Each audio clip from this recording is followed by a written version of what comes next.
Learn how to create, sustain, and scale up your print-on-demand business with the latest tips, guides, and strategies to help you start selling and making money today. Welcome to the Sales on Demand Show. And here's your host, Adam Schneider.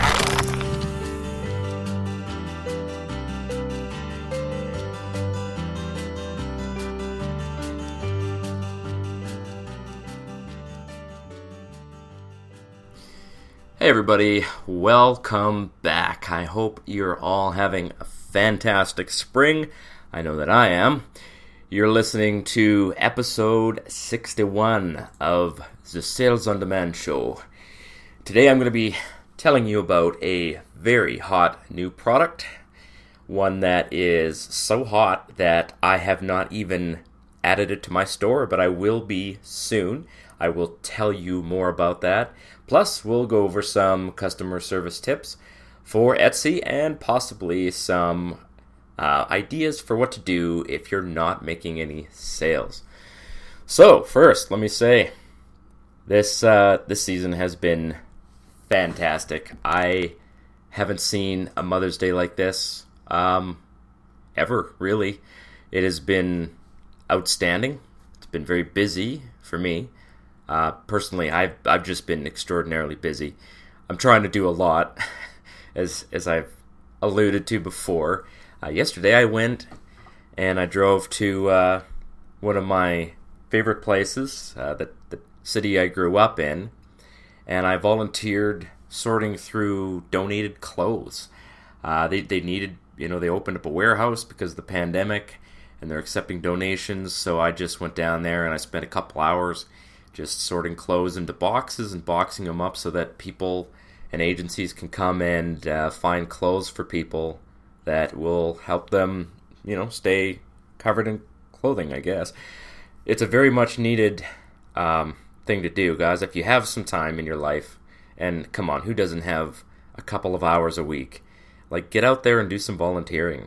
It is very much needed at this time, and especially if you are out of work. I get it. You're one of the needy, but there's nothing that brings, if you believe in karma, you could say that good karma will come if you do something good for someone else. I don't believe in karma, I just believe in doing good things for people.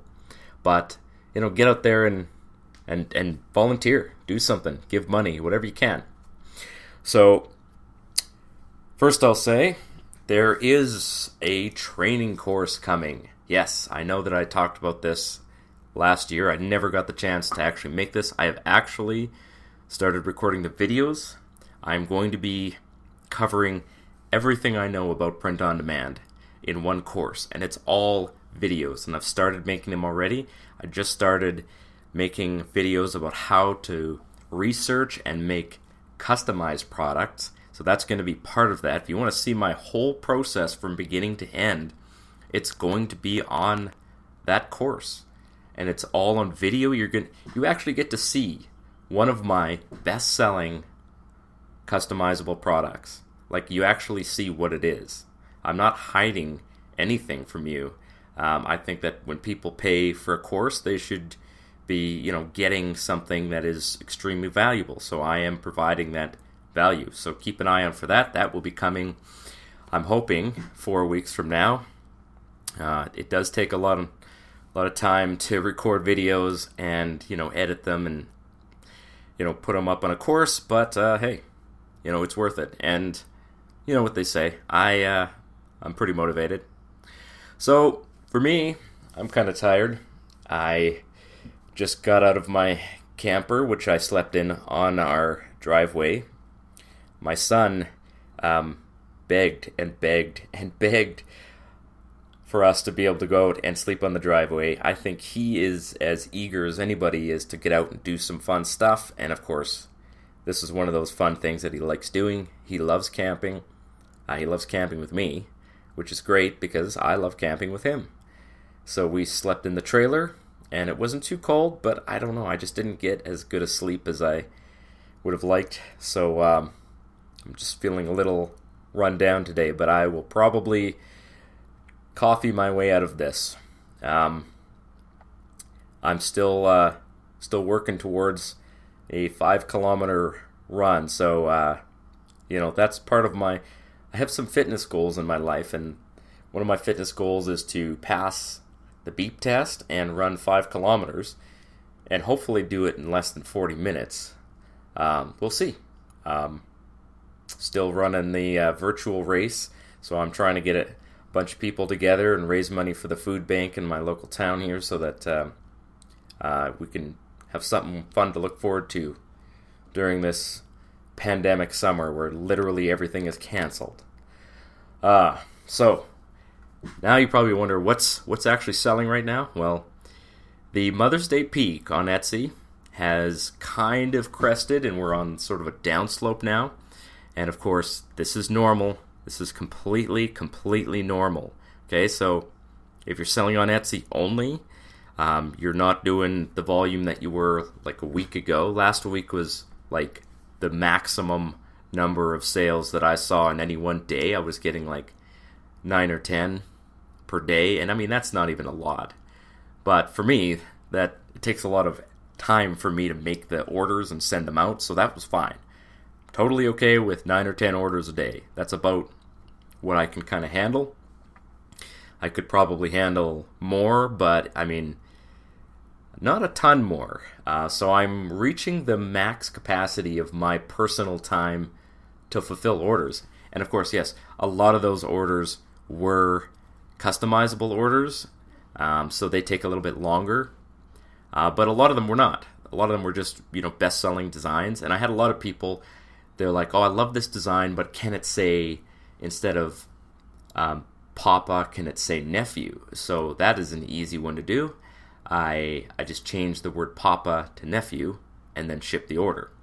It's still kind of like a customizable design, but instead of it being just for one person, I can just list that as a brand new design. And I've had a lot of people suggesting other targets for designs, and I just add them as a brand new sort of generic design, if you know what I'm saying. So instead of someone's name, it's just, nephew or Poppy. That's one that I just added to my store. I didn't have that for one of my best-selling designs, so Poppy is going to sell, and it does sell. Now, Fulfillment by Amazon has now taken over, and it was really hilarious. This happened to me last year. So I have one particular design, and because it has Donald Trump on it, I cannot advertise it on Amazon. So I have taken the risk in the past of just sending the design in, but normally with Fulfillment by Amazon, with Amazon stuff, I will always advertise just to kind of get things going. Amazon FBA really does well without advertising a lot of the time, but it does better with advertising. So I always advertise every Fulfilled by Amazon listing that I have, because I want that velocity, right? It's just a tip that I would suggest. It's how I reach, $25,000 over Christmas is, adding some advertising. Yeah, sure, I lose a little bit of the profit, but I get so many more organic sales when I do some advertising that it's well worth it. It is well worth it to do it. And, of course, in my upcoming course, I will be showing you precisely what I do to advertise those listings on Amazon. It doesn't cost me any money up front. The money comes right out of the sales.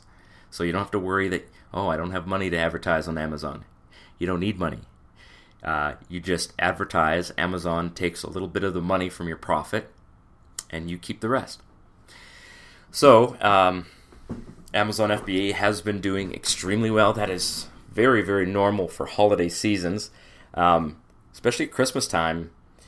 I've had days where I'm making $1,200, $1,300, $1,400 a day. I did have a couple of $1,000 sales days over the Mother's Day period, and then the one item that was selling really well, it ran out. And it ran out, I sold, I think it was like 70, it was somewhere near 70 units that I had in stock. They'd been sitting there since Christmas, they sold out in 2.5 days. And that is what is possible with Amazon FBA, is that when people are really buying, I mean, you'll be shipping 20, 30 orders a day of one item. And it would sell like that for the entire season if you had enough stock. But of course, it's that is the present, like, that is the challenge with Amazon, is keeping enough items in stock and predicting which ones are going to sell well, so that you don't buy stock that you're not going to sell. Because that is very possible. If you have an item that's not selling really fast, you have too much stock of that, well, all your money's tied up in that. So it's a bit of a balancing act, but I've gotten pretty decent at it. I still sometimes find myself like overstock on some items. I've had to tell Amazon to destroy things, which sucks. I mean, you pay for stock and then you tell them, yeah, just throw that out. Yeah, it's not fun, but whatever. When you're doing $100,000 in sales every year, you're going to waste some money. It's just inevitable. So get used to it. You'll still make way more money than you lose. All right, so when I say that Etsy has peaked, I don't mean that it's totally shut off. I just mean that the really crazy part of the year, or the part of the season, has kind of come and gone, but people are still buying. And I've got some tips on how to preserve those sales and how to deal with the flood of customer requests and complaints and questions that you're going to get. So, plus, you should also remember Father's Day is still on the horizon. I don't think we're going to see a big peak on Father's Day until after Mother's Day is over. And I will be adding all of the customized listings that sold well for Mother's Day, and I will be adding those to Father's Day. Because why wouldn't I not do that? It's literally the easiest way in the world to make money, is whenever you have something that sells reasonably well for one season, you add it for all the other ones. It is just not, it's not rocket science. All right, so told you there was a hot new product. It is being offered by several suppliers. I am not offering this product right yet for two reasons. Number one, I have not had time to add any new products to my store. I literally am at my computer for most of my time off, but I can't sit here forever, and I just don't have the mental capacity to just be constantly working like some people are. I like getting outside, volunteering and stuff like that, going for a run, whatever. So I always tell people this is my part-time job.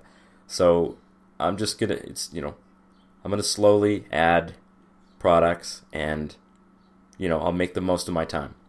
But this hot new product is masks. So I had thought about this when the pandemic first hit, and I thought, wouldn't it be great if we could get print-on-demand face masks?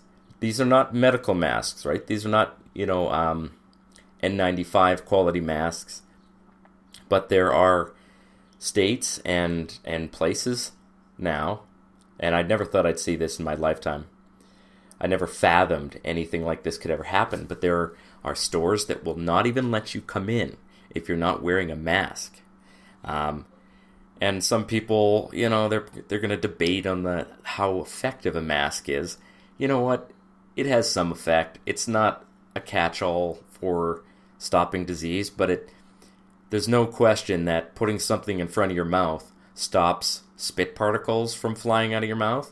And if you're like me and you're conscious of talking closely to people, I've been talking to people, and if you're sitting in like direct sunlight, you can kind of see spit flying out of your mouth. It's really gross, but I've noticed it before. You can't really see it though if you're not like sitting in direct sunlight, because those little spit particles, they're kind of small. But those are the particles that if you have some kind of virus, that's where the virus is. It's packed into those spit particles, and that is the most common transmission vector, is those little spit bubbles. And when you wear a mask, it kind of blocks those. Unless somebody is like right next to you, it doesn't stop the transmission of disease, but it does make it harder for you to spread it. It does not necessarily protect you, although it can, because it'll block some spit particles from getting into your mouth, but mostly it is to protect everyone around you from speaking moistly, as our great leader has alluded to. So, masks are now available on gearbubble.com. I have not added any because, as I said before, it's a new product and I haven't had time. Plus, I never add any new products until I'm absolutely certain that they're going to ship out on time and get to the customer, and I won't have to deal with hundreds and hundreds of where's my product. And so far, I haven't seen these masks ship out really well on GearBubble. I know they're working on it. Whenever you add a new supplier to your supply chain, there's always going to be challenges. So Don Wilson at GearBubble is literally working his butt off to make these masks work. I mean, the guy is in charge of a $100 million business, and he still has time to talk to individual people on Facebook. I mean, these are just the challenges of running a print-on-demand business, that, you know, you're going to find a supplier and they're just not going to be everything that you wanted them to be. So I'm kind of waiting to see how long it takes for these items to actually arrive at the customer. Then I'll start adding some. But they sell really well. People who have been listing them, there's been a couple of new sellers who have basically just been listing masks, and they are getting loads of sales. So I have 4 tips here on selling masks. So first, designs can really be anything. You can put patterns on them. Text can work, but it is not ideal unless the text is just really short and centered in the middle of the mask, because the mask actually comes kind of folded up and stitched on the edges so that you can't see what it looks like until it's actually folded out, if you know what I'm saying. These are the kind of masks that are, they're like those dentist masks. They just fold out and cover your nose and mouth. So putting, you know, your design, whatever it is, it has to be sort of centered in that center spot. But really, any kind of like pattern or image can work. I have like 7 or 8 ideas in my mind that I'm like, yes, those are going to do really well. Amazon will not let you list masks. So don't even bother. You know what? It sucks, but yeah, that's the way Amazon is. They do not want people listing masks because they've been having some problems with people posting masks and them not being quite what they should be. We'll just leave it at that. So Etsy will allow you to list face masks, but you cannot list them as medical, and you cannot promise or give any kind of guarantee that it will perform to any standard, any legal standard whatsoever. It's just you can just say a face mask, really. I don't know precisely the words that I would use. I can probably look it up when I actually do list some. I will certainly let you guys know what keywords I'm using, but you have to be very clear that this is not medical grade. I wouldn't even put the word medical in there, not even as a negative term, like say not medical grade or not protective, because if Etsy is scrolling through your keywords or anything and they see the word medical on there, they might just reject it. So not worth even putting the word in there, in my opinion. Just protective face mask, stop spit, something like that. People know what they're looking for. They're going to be looking for face masks. That's the key word you're going to use. So, of course, images are going to work really well with this. They're centered in the design. So, like I said, shipping and fulfillment is a bit of an unknown at this point, but it's bound to improve. Like I said, I'm waiting to see how long it takes. And you know what? Fine, if it takes 2 weeks, that's okay. 2 weeks is not that big of a deal. I know some people are like, it shouldn't take more than a week to print and send anything to a customer. Well, listen, there's a pandemic on right now, so how about you just take a chill pill and realize that things are going to be delayed. And if you let your customers know, they will be okay with it, I promise you.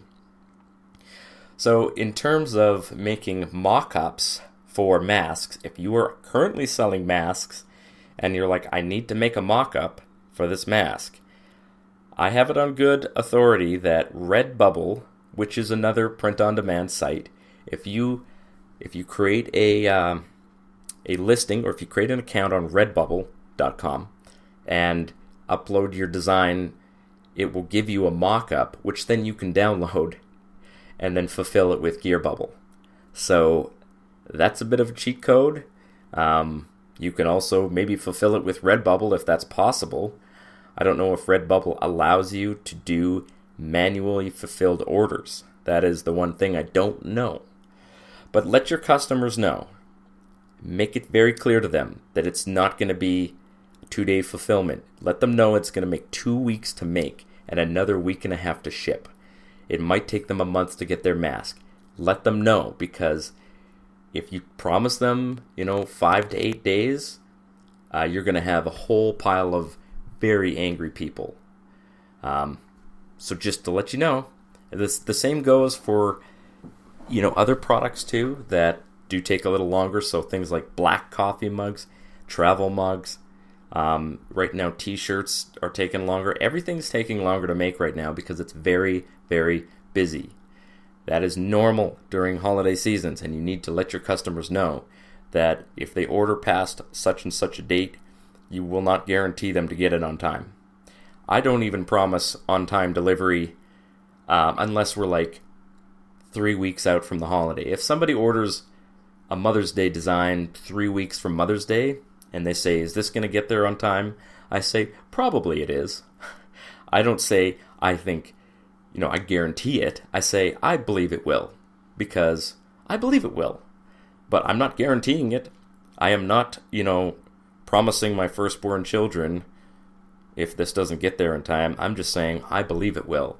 And I always say, unless something crazy happens with the post office, such as, everybody in the post office calls in sick, which at this time of year or this time in our lives, that totally could happen.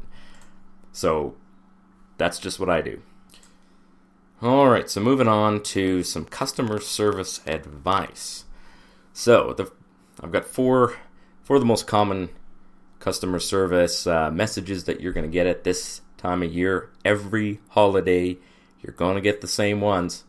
So just be prepared for that and have an answer ready. Maybe copy paste something into a Word document or a text file, and then just send your customer that, boilerplate answer. So the first question you're going to get, and I get this so much, is how do I track my item? So I get this a lot from Canadian customers, and I'm sorry, Canadians, your item is not going to be tracked once it gets into Canada because Canada Post sucks. I'm sorry. I don't say it quite like that, but you're going to get people who don't know how to track items, and Etsy's tracking widget is trash. It is worthless. I don't even know why they do it. They should just include the tracking number. Now, I always give instructions to people in the email with their tracking number. I say, if you cannot track the item, copy and paste it into a Google search bar, and it will come up. Nobody reads that. Literally nobody reads that. They always just say, I don't know how to do this. So you know what I do? I give them a link. So I always use, when I'm shipping with GearBubble, everything ships with DHL e-commerce. So how this works, and this is complicated, I know, is that DHL e-commerce is the shipping service. So they take the item and they'll send it to a distribution center, and it's with them until it gets to the city, and then it transfers over to the United States Postal Service, USPS. The USPS delivers it to the house. So both of those companies will have a tracking link, but the DHL e-commerce link is the one that will actually track the item all the way until it reaches USPS. So that is the tracking that I give the customer. Even though it comes up on both sites, I never give the USPS tracking link because it never, it'll say in transit, and that doesn't help people. So I don't even bother, posting a link for USPS because they don't see it. It's called last mile shipping, and it's a complicated way of doing things, but we live in a complicated world, right? So just give your customer the tracking link if they can't find it. It takes 30 seconds, and it will save you so much hassle. Every single time that someone sends me this message, I send them the link, and I never hear from them again, right? Even if it's going to Canada, I still send them the link, and I say Canada Post will not track this item, but it is in Canada right now. Okay, so they can see that the item exists. That's mostly what they're concerned with, right? They want to know, did you actually ship this item? Or are you just some weirdo sitting here collecting money and not sending the item? You know what? If you reassure them, you give them something, they will often, 99% of the time, they will never bother you again. So the second common customer service request that you're going to get is, will this item be on time? How long will it take? Are you personally going to deliver it? I'm joking about that last one. Although some people, they probably expect that you are delivering the item yourself. Certainly, a lot of people think that I am actually shipping these items from my house. So I get a lot of orders from Canadians. And they're like, well, how come this is taking so long? You live an hour away from me. And I'm like, I know. But all of my listings say that this item is shipped and printed from the United States. And then they look at the listing and they're like, oh, yes. And I'm like, hey, I apologize for any confusion, but you will get your item. And it is cheaper for me to do this than it is to ship from my house here in Canada. It really is. But they want to know if it's going to be on time. And I don't lie to people about this. If somebody says that I need this for my my daughter's graduation from veterinary school, and the graduation is in a week and a half, I tell them this probably will not arrive by that time, because it probably won't arrive by that time. It's a pandemic right now, right? Now, under ordinary circumstances, it actually probably would. And I've actually had a lot of people get their item long before I thought they would. But I've also had people that didn't get it for a while, so it's all over the place. Depending on where you live in the country, the shipping can be delayed by a significant amount. So I just tell people, I say, there's a pandemic right now, and shipping might be delayed a bit. If you need me to send you a gift card, I'd be delighted to send you a gift card. Every single time I've told people this, I never hear from them again. Some people have come back and say, yeah, I'll take that gift card, and then I send it to them. So creating the gift card is easy. There is mock-ups on Rachel Raffay's site, rachelraffay.com. If I get a chance, I might link to that in the show notes, if I can remember to do that.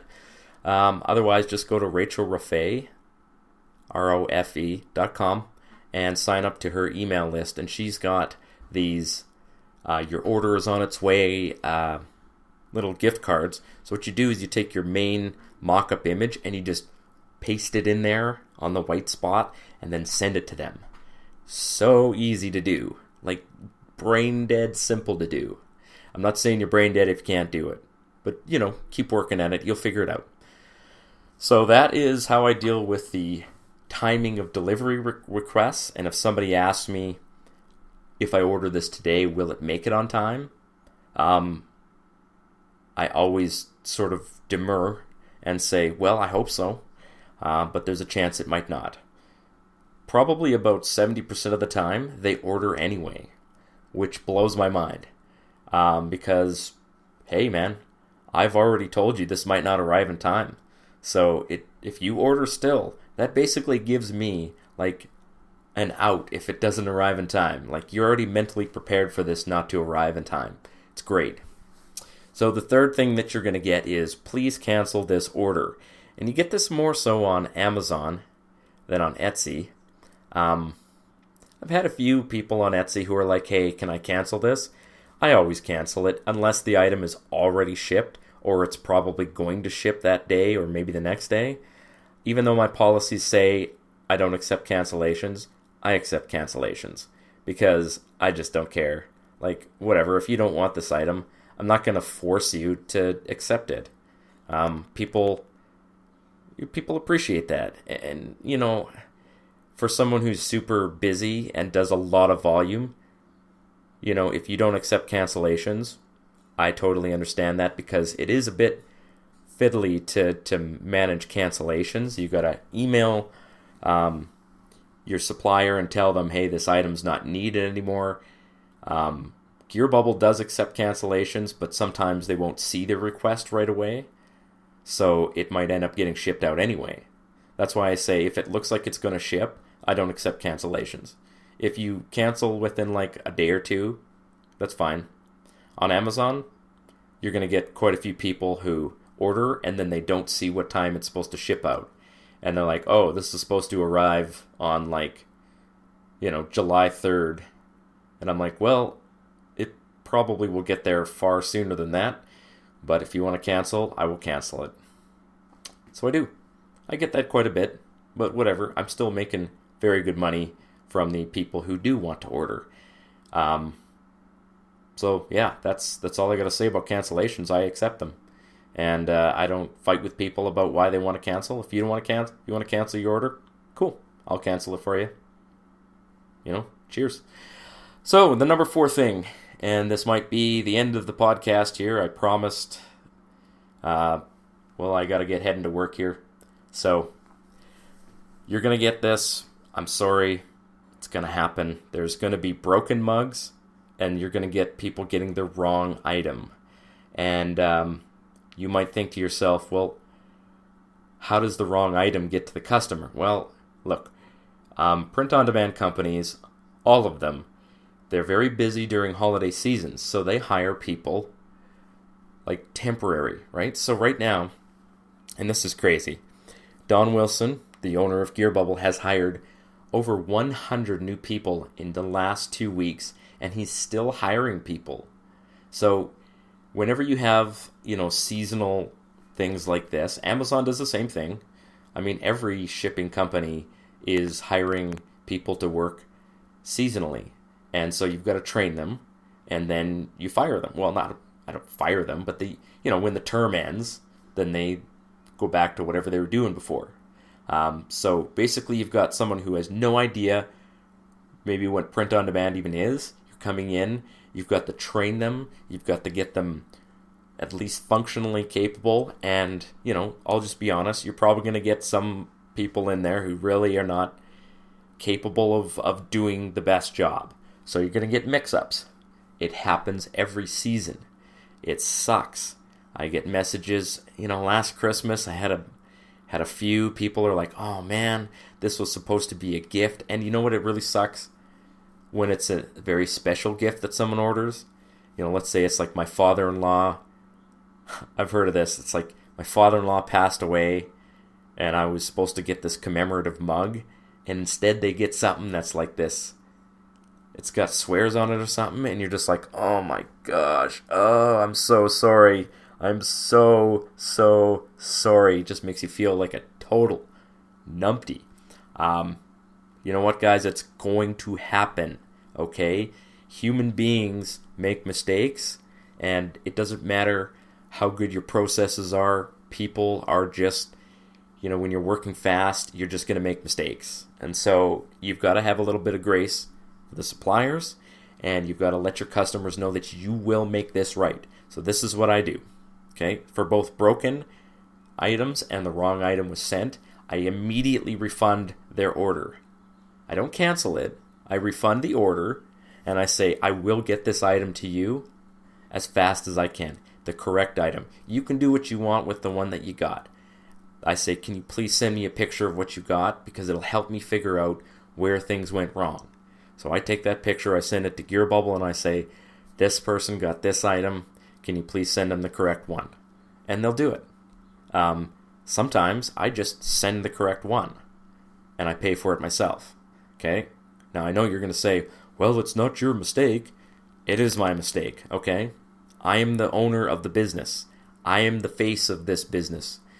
I am the one the customer speaks to, and so I am the one accountable to the customer. When something goes wrong, it's me that owns it, okay? Not my supplier. My supplier doesn't have, they don't face the customer, so I am making it right. And I actually had someone yesterday who, they got the wrong item, and I said, I am refunding your money and sending you the correct one. And then she said, well, how do I send this back to you? And I said, you don't have to. You are not going to have to lift a finger here. You're going to get your money back, and you're going to get a free item from me. And she was like appalled at that. She was like, how? She's like, I just don't feel right about you spending money to send 2 items to me. And I'm like, well, first of all, I'm not paying for the second item because it was a mistake. And my supplier is really, really good about this. When they make a mistake, they will fix it. But I'm refunding your money because you got the wrong item and you didn't get it on time. Or, when it comes, it will be late. So it's been an inconvenience for you. The same goes for, if you went to Walmart and you brought them a toaster and the toaster, melted or something, they would replace the toaster. They might, I don't know, they may not refund your money, but you know what? I'm better than Walmart, man. I'll refund your money. And, if you decide to leave a really good review, hey, that's cool too. A lot of these people will do that. And they might even order from you again. Especially if you own your mistakes. And I get it. It's not your mistake, technically, but it is your mistake. So I also had an Amazon FBA mug, and it arrived broken because Amazon hires soccer players to do their shipping, and it's not as bad this season, but, there will be breakage. You're shipping ceramic in the mail, right? And, some of these delivery drivers are just, hucking these things. So it's no surprise that they're getting, smashed. I'm just surprised that more of them aren't getting smashed. So, of course, it arrived broken, and there was no more stock to get, replacement. So I said, give me your address, I will send you a fresh one. At my cost. It was Amazon's fault, but it's my business, so I make it right. So I'm going to leave it at that. Guys, that is episode 61. Hopefully you found some great tips. Now, I would say get out there and make some mask designs. And, start looking at listing those designs on Etsy. I think you'll be very, very surprised at how well they do during this interesting time of our lives. All right, guys, we'll see you next week. Cheers.